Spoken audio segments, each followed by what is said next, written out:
দর্শক আসসালামু আলাইকুম। তো দর্শক, আমার জাম্বুরা গেছে 4 বছর পর জাম্বুরা ধরেছে আলহামদুলিল্লাহ। তো মাশাল্লাহ 30-35টা জাম্বুরা ধরেছে।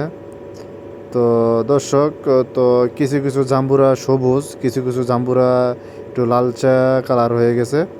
তো এই যে দেখেন দর্শক, এই কিছু কিছু জাম্বুরা রয়েছে সবুজ, সবুজ পাতার লাইন সবুজ, আর কিছু কিছু জাম্বুরা একটু লালচে কালার হয়ে গেছে। তো এরকম কেনটা হলো আপনারা যদি জেনে থাকেন অবশ্যই আমার কমেন্ট করে জানাবেন। তো দর্শক দেখেন, বাড়ির আঙ্গিনা ফালায় রাখবেন না। তো কিছু না কিছু গাছ রোপণ করবেন, অবশ্যই ভালো ফলন পাবেন। মাশাআল্লাহ দেখছেন আমার জাম্বুরা গাছে মাশাআল্লাহ অনেকগুলা জাম্বুরা ধরেছে আলহামদুলিল্লাহ। তো সাথে একটা আম গাছও রয়েছে মাশাআল্লাহ। এই আম গাছটা তো 3 বছর পরে আম ধরছে। তো থোকা থোকা আম ধরছে মাশাআল্লাহ, প্রায় 21টা আম হয়েছে। তো দর্শক, আমি একটা গাছ আনছিলাম, কমলা গাছ আনছিলাম।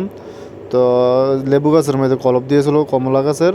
তো কমলা গাছ মরে গেছে, তো লেবু গাছটা হয়ে গেছে নিচেতে থেকে খড়ি ছেড়ে। তো লেবু গাছ হয়ে গেছে, যেহেতু লেবু গাছে কলম করছে মাশাআল্লাহ আলহামদুলিল্লাহ। দেখেন 22 পিস লেবু ধরেছে। তো মাশাআল্লাহ মাশাআল্লাহ আলহামদুলিল্লাহ। তো ভিডিওটা ধৈর্য ধরে দেখার জন্য অসংখ্য ধন্যবাদ।